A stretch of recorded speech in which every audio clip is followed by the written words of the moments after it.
పితా పుత్ర పవిత్రాత్మ నామమున ఆమెన్. క్రీస్తునాథుని యందు మిక్కిలి ప్రియ సహోదరి సహోదరులారా, పునీత అస్సిసిపుర ఫ్రాన్సిస్ వారి పండగ వాక్య పరిచర్యకి మిమ్మందరినీ ప్రేమతో ఆహ్వానిస్తున్నాను. మత్తయి శుభవార్త 16వ అధ్యాయము 24వ వచనము నుండి 26వ వచనము వరకు. నన్ను అనుసరింపగోరువాడు తనను తాను పరిత్యజించుకొని తన సిలువను తీసుకొని నన్ను అనుసరింపవలను. తన ప్రాణమును కాపాడుకొన చూచువాడు దానిని పోగొట్టుకొనును, నా నిమిత్తమై ప్రాణమును ధారపోయేవాడు దానిని దక్కించుకొనును. మానవుడు లోకమంతటిని సంపాదించి తన ఆత్మనే కోల్పోయినచో వానికి ప్రయోజనమేమి? తన ఆత్మకు బదులుగా మానవుడు ఏమీయగలడు? క్రీస్తునాథుని యందు మిక్కిలి ప్రియులకు సహోదరి సహోదరులారా, పునీత అస్సిసిపుర ఫ్రాన్సిస్ గారు శ్రీసభని అతి ఎక్కువగా ప్రభావితం చేసినటువంటి ఒక మహా గొప్ప పునీతుడు ప్రియులారా. ముఖ్యంగా 10, 11, 12వ శతాబ్దములో నిదానంగా శ్రీసభలో కొన్ని జరగకూడనటువంటి పనులు జరుగుతున్నప్పుడు, విశ్వాసం సల్లగిల్లుతున్నప్పుడు, ఎంతోమంది పక్కదారిలో వెళిపోతున్న సమయంలో దేవుడు ఈ మహా గొప్ప పునీతుని లేవనెత్తి మరొక్కసారి శ్రీసభలో జవజీవాలను నూరపోసి ప్రియులారా విశ్వాసాన్ని పెంపొందింపచేశాడు. పునీత అస్సిసిపుర ఫ్రాన్సిస్ గారు శ్రీసభ చరిత్రలో ఎంత గొప్ప భూమికను పోషించారు అనేదానికి ఒక చిన్న ఉదాహరణ మీ ముందు ప్రారంభములోనే ఉంచాలి అనుకున్నానండి.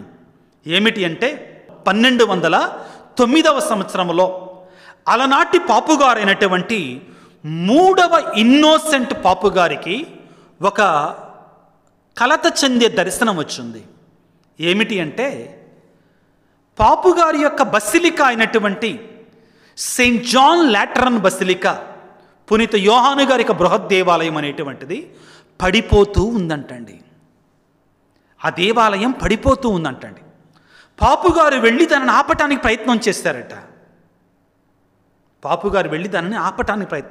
పడిపోతున్నటువంటి చర్చిని ఆపటానికి ప్రయత్నం చేశారట. కానీ తన వల్ల కాలేదంటండి. వెంటనే ఎవరో ఒక కుర్రవాడు, ఒక యువకుడు పరిగెట్టుకుంటూ వచ్చి తన భుజాన్ని ఆ దేవాలయానికి ఆనించి పైకి లేపాడంటండి. ఆ దర్శనములో పాపుగారు, 3వ ఇన్నోసెంట్ పాపుగారు చాలా స్పష్టంగా చూడగలిగేటట ఏ విధంగా ఉంటాడు ఈ యువకుడు, ఎటువంటి బట్టలు వేసుకున్నాడు, ఏ రీతిగా ఆకారం ఉంది అని స్పష్టంగా చూచాడు. ఆశ్చర్యం ఏంటంటే ఈ దర్శనం వచ్చిన కొన్నాళ్ళకి పాపుగారి దగ్గరికి అస్సిసిపుర ఫ్రాన్సిస్ గారు ఆ 1209వ సంవత్సరంలో తన యొక్క సభ అధికారపు ముద్ర వేయించుకోవటానికి పాపుగారి దగ్గరికి వచ్చారు. ఎప్పుడైతే పునీత అస్సిసిపుర ఫ్రాన్సిస్ గారిని 3వ ఇన్నోసెంట్ పాపుగారు చూశారో తన సింహాసనాన్ని దిగి వచ్చి కౌగలించుకొని గుర్తుపట్టి, నా దర్శనంలో కనబడినట్టు యువకుడు ఇతనే, నువ్వే అని చెప్పి పరవశించిపోయాడట. యేసుప్రభువే నీ రూపంలో నా దగ్గరికి వచ్చాడని. ప్రియులారా, పునీత అస్సిసిపుర ఫ్రాన్సిస్ గారిని దేవుడే శ్రీసభను మరల నిలబెట్టడానికి పంపించాడు అనేటువంటి దానికి ఈ 3వ ఇన్నోసెంట్ పాపుగారు పొందినటువంటి ఈ దైవ దర్శనమే గొప్ప నిలువెత్తు నిదర్శనం. ప్రియులకు దేవుని బిడ్డలారా, అవును, పునీత అస్సిసిపుర ఫ్రాన్సిస్ గారు ఈ లోకంలోనికి రావటం, ఒక బ్రదర్గా మారడం, ఒక సభను స్థాపించటం అనేటువంటిది నిజానికి దేవుని యొక్క సంకల్పం ప్రియులారా. ఎందుకంటే శ్రీసభ చరిత్ర తెలిస్తే మీరందరూ ఒప్పుకుంటారండి. ఎందుకంటే ఆ 9, 10, 11, 12 శతాబ్దాలని శ్రీసభలో డార్క్ ఏజెస్ అంటారండి. చీకటి సంవత్సరాలను పిలుస్తారండి. కారణం, శ్రీసభ కొంచెం గాడి తప్పింది, విశ్వాసం సన్నగిల్లింది, జరగకూడనటువంటి కొన్ని కార్యాలు జరుగుతున్నాయి. అప్పుడు అటువంటి సమయంలో దేవుడు మహా గొప్ప పునీతుడైనటువంటి పునీత అస్సిసిపుర ఫ్రాన్సిస్ గారిని ఇదిగో ఈ లోకానికి పంపించాడు. ఎవరు ఈ అస్సిసిపుర ఫ్రాన్సిస్ గారు? ఎక్కడి నుంచి వచ్చారు? ప్రియులారా, ఈయన ఇటలీ దేశంలో ఉన్నట్టు అసిస్సి అనేటువంటి పట్టణంలో 1182 సంవత్సరంలో ఒక గొప్ప ఇంటి బిడ్డగా జన్మించాడు. ఒక వ్యాపారి, బట్టల వ్యాపారి, ధనవంతుల కుటుంబంలో జన్మించాడు. చిన్నప్పటి నుంచి చాలా చురుకైనటువంటి వాడు, జ్ఞాని. విలువిద్యలు నేర్చుకున్నాడు, పోరాటాలు నేర్చుకున్నాడు, జల్సాగా తిరిగేవాడు, లోకానుసారంగా జీవించాడు. అయితే 1201 సంవత్సరంలో ఆ ప్రక్కనే ఉన్న పెరూచీనులు అనేటువంటి వారు ఈ అసిస్సి అనేటువంటి రాజ్యం మీదకి యుద్ధానికి వచ్చారు. ఆ యుద్ధంలో అసిస్సిపుర ఫ్రాన్సిస్ గారు కూడా యుద్ధాన్ని చేశారు, కానీ ఓడిపోయారు. ఓడిపోయినా కానీ అతను విరోచితంగా చేసిన పోరాటాన్ని సన్మానించటానికి, అతనికి సైన్యంలో గొప్ప బిరుదు ఇవ్వడానికి, అతనిని ప్రియులారా ఇదిగో ఒక ప్రత్యేకమైనటువంటి సైనికాధికారిగా పదోన్నతి ఇవ్వడానికి ఇదిగో అపూలియా పట్టణానికి రమ్మన్నారు పిల్లారా. వెళుతున్న సమయంలో ఆయన అనారోగ్యానికి గురి కావటం, స్వయంగా యేసుప్రభువే పునీత అసిస్సిపుర ఫ్రాన్సిస్ గారితో మాట్లాడటం. అడిగారట, ఎక్కడికి వెళుతున్నావు అంటే అతను అన్నాడట, నేను యుద్ధంలో గెలిచాను, బహుమానాన్ని పొందడానికి వెళుతున్నాను అన్నాడట. అప్పుడు అన్నాడట, నువ్వు సేవకుడిగా ఉండాలనుకుంటున్నావా, లేకపోతే అధికారిగా ఉండాలనుకుంటున్నావా, బానిసగా ఉండాలనుకుంటున్నావా అని అడిగాడు. అదేంటి అన్నాడట. మరి నువ్వు వెళ్ళేది ఏముంది, ఎవరికి సేవ చేయటానికి? నాకు సేవ చెయ్యనడి అన్నప్పుడు దైవ దర్శనాన్ని గుర్తించి జ్వరంతో పీడించబడుతూ తిరిగి ఇంటికి వెళ్ళాడు. దేవుని కృపను పొందుకున్నాడు. ఆ రోజు నుండి ఆయన ఉపవాసము, ప్రార్థనలు గడపటం ప్రారంభించాడు. అతనికి ఒక స్వరం వినపడింది, నా ఆలయాన్ని నిర్మించు, పడిపోయినట్టు నా ఆలయాన్ని నిలబెట్టు అనే స్వరం అతనికి వినపడింది. అతను అనుకున్నాడు, తన యొక్క పట్టణంలో ఉన్నట్టు దామియాన్ దేవాలయం పడిపోయింది కదా, దాన్ని కట్టమంటున్నాడేమో అనుకున్నాడు. నిజంగానే కట్టాడు కూడా. తన తండ్రి ఆస్తిని తీసుకొని అదేవిధంగా భిక్షాటన చేసుకొని పడిపోయినటువంటి ఆలయాన్ని నిలబెట్టాడు. అక్కడ పూజలు జరిగేటట్లుగా చేశారు. కారణం ఏంటంటే అక్కడ ప్రజలందరూ పట్టించుకోవట్లేదు, అవిశ్వాసులు అయిపోయారు, పాపాంతకాలను మగ్గిపోయారు. అయితే నిదానంగా తనకు తెలియవచ్చింది ఏంటంటే ఆ పడిపోయినట్టు రాళ్లతో రప్పలతో కట్టిన దేవాలయం కాదు, కానీ శ్రీసభ అనే దేవాలయం నిర్మించడానికి దేవుడు అతనిని పిలిచాడు అని అతనికి అర్థమయ్యింది. ఎప్పుడైతే తాను ఒక మఠవాసిగా ఉండటానికి సిద్ధపడ్డాడని తండ్రి తెలుసుకున్నాడో, కొడుకు కదండి తట్టుకోలేకపోయాడు తండ్రి. ప్రయత్నం చేశాడు అతనిని తనలాగా ఒక బట్టల వ్యాపారిగా, ధనవంతుడిగా మార్చటానికి. కానీ ఆయన పేదరికములో, దారిద్ర్యములో, విధేయతలో, బ్రహ్మచర్యములో జీవిస్తూ దేవుని సేవకు అంకితమయ్యాడు. అయితే ఆయన తన తండ్రి యొక్క ధనాన్ని ప్రియులారా తీసుకొని వెళ్ళి పేద సాధలకు ఇస్తుంటే తండ్రి కోపం వచ్చి అతను బరబరా లాక్కుంటే పీఠాధిపతి దగ్గరికి వెళ్ళి, అక్కడున్న బిషప్ గారి దగ్గరికి వెళ్ళి, చెప్పు ఈయన పేదలకి సాయం చేయొద్దని అని ఆ బిషప్ గారిని అడిగితే, నేను చెప్పలేనయ్యా, అతను చేసేది యేసుప్రభు చెయ్యమన్నదే చేస్తున్నాడు, నేను చెయ్యవద్దని ఎలా చెప్తాను? అప్పుడు అంటాడు తండ్రి, అంటాడు, నువ్వు కట్టుకున్న బట్టలు నాయి కాబట్టి అవి కూడా నాకు ఇచ్చేసాయి, నేను నీకు అక్కర్లేకపోతే అని తండ్రి గద్దిస్తాడు. వెంటనే అసిస్సిపుర ఫ్రాన్సిస్ గారు తన ఒంటి మీద ఉన్న వస్తువులన్నీ కూడా తీసి తన తండ్రికి ఇచ్చేసి, నా పరలోక తండ్రి నేను కనిపెట్టగలిగాను, ఈ రోజున కనుక్కున్నానని అతను వెళుతుంటే బిషప్ గారు తన పై వస్త్రాన్ని తీసుకొని వెళ్ళి ఫ్రాన్సిస్ గారికి కప్పటం జరిగింది. ప్రియులారా, ఫ్రాన్సిస్ గారి జీవితం ఒక మహత్యం ప్రియులారా, ఒక తెగింపు, పరిపూర్ణమైన అంకిత భావం, ఎన్నో అద్భుతాలు, మహా గొప్ప అద్భుతాలని ఫ్రాన్సిస్ గారు చేశారు. యేసు ప్రభువుని పరిపూర్ణంగా అనుసరించాలి అని పట్టుదలతో జీవించాడు. చాలా గొప్ప గొప్ప కార్యాలు చేశాడు. ఒకసారి ఒక కుష్టి వ్యాధి, కాలికి పుండున్నట్టు వ్యక్తి వెళుతుంటే అతను చూసి చేతరించుకున్నాడు. కానీ వెంటనే తేరుకొని, అయ్యో నేనేంటి ఇలా చేయకూడదు కదా, నేను క్రీస్తును అనుసరించాలి కదా అని వెళ్ళి తనను తాను శిక్షించుకోవడానికి వెళ్ళి, చరిత్ర చెప్తుంది ప్రియులారా, అతను వెళ్ళి ఆ యొక్క కుష్టి వ్యాధి కలిగినటువంటి ఆ వ్యక్తి యొక్క కాలిని నాకాడట. ఒక్క క్షణంలో ఆ వ్యక్తి యేసుప్రభుగా మారిపోయాడట. అమ్మో, నా ప్రభువే నన్ను పరీక్షించటానికి ఈ విధంగా వచ్చాడా అని తెలుసుకొని ఇంకా తనను తాను చాలా కఠినంగా ఉండటం ప్రారంభించాడు. మరి ముఖ్యంగా క్రీస్తు శకం 1209 సంవత్సరంలో ప్రియులారా, ఆయన ఇదిగో మత్తయి శుభవార్తలో ఉన్నటువంటి ఈ వాక్యాలు ఆలకించినప్పుడు ఏమనంటే, మానవుడు లోకమంతటిని సంపాదించి తన ఆత్మని కోల్పోతే ప్రయోజనమేమి? ఈ వాక్యాన్ని ఆలకించిన తర్వాత ఇక పూర్తిగా తన పేదరికంలోనికి వెళ్ళిపోయాడు, బ్రహ్మచర్యలోనికి వెళ్ళాడు, విధేయతలోనికి వెళ్ళాడు.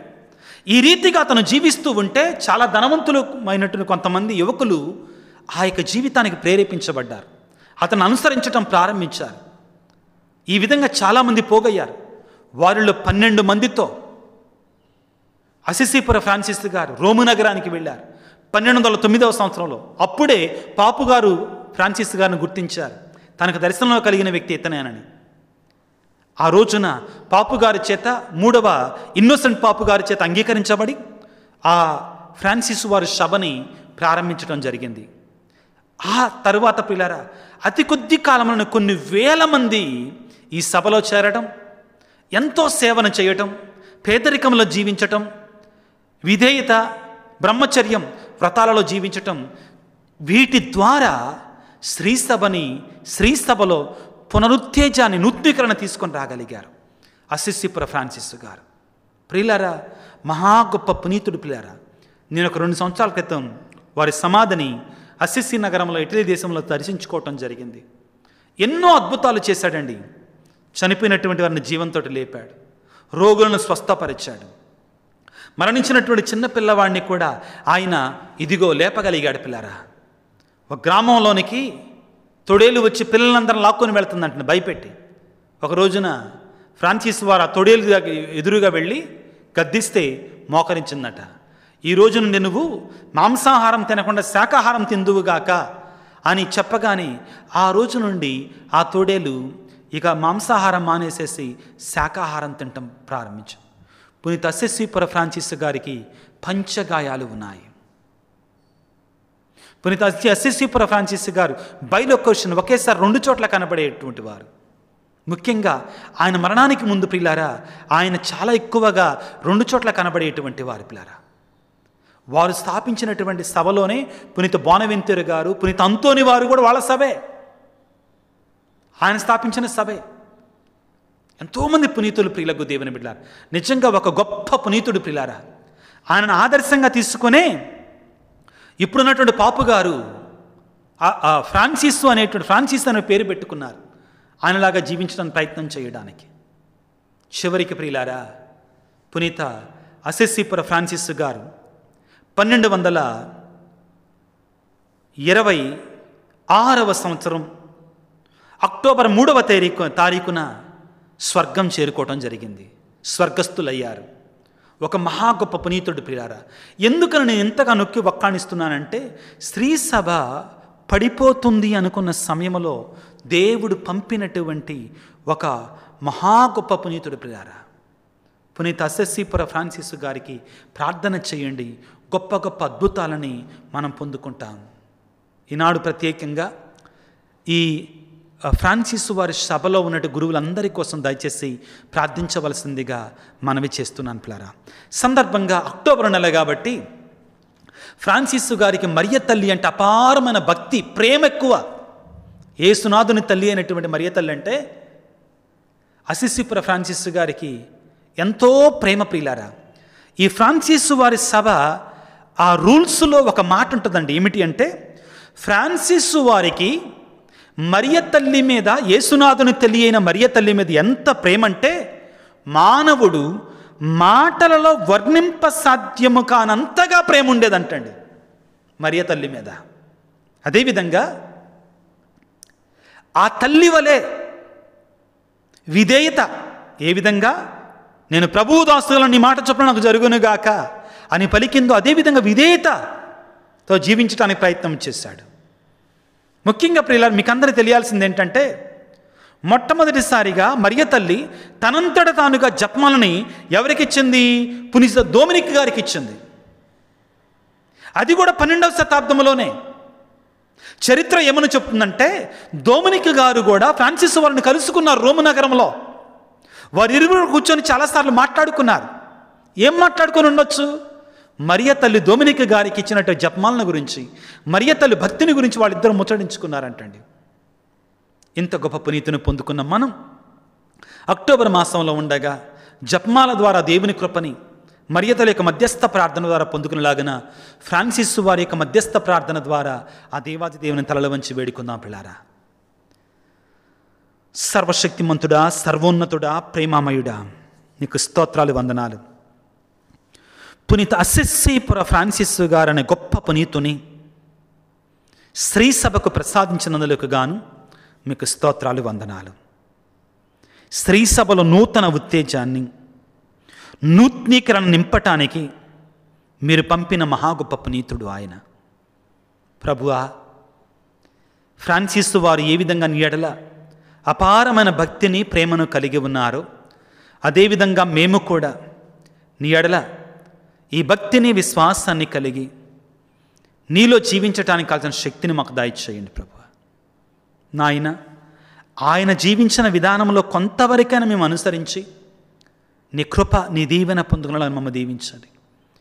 స్త్రీ సభ కొరకై జీవించటానికి, స్త్రీ సభ ద్వారా మీరు చేస్తున్న గొప్ప కార్యాలను అంగీకరించడానికి, ఆ స్త్రీ సభలో మేము కూడా కొంచెం మా వంతు కృషిని చేయడానికి మాకు సాయం చేయండి ఆయన.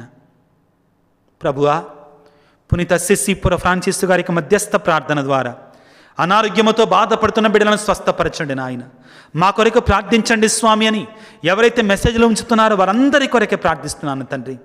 ఎవరైతే ప్రభువా ఈ పరిచర్యలో వారికి తోచినటువంటి ఆర్థిక సహాయాన్ని అందిస్తున్నారో వారిని 30 100 దీవించమని మా ప్రభు అయిన క్రీస్తు ద్వారా వేడుకొనుచున్నాము తండ్రి. ఆమెన్.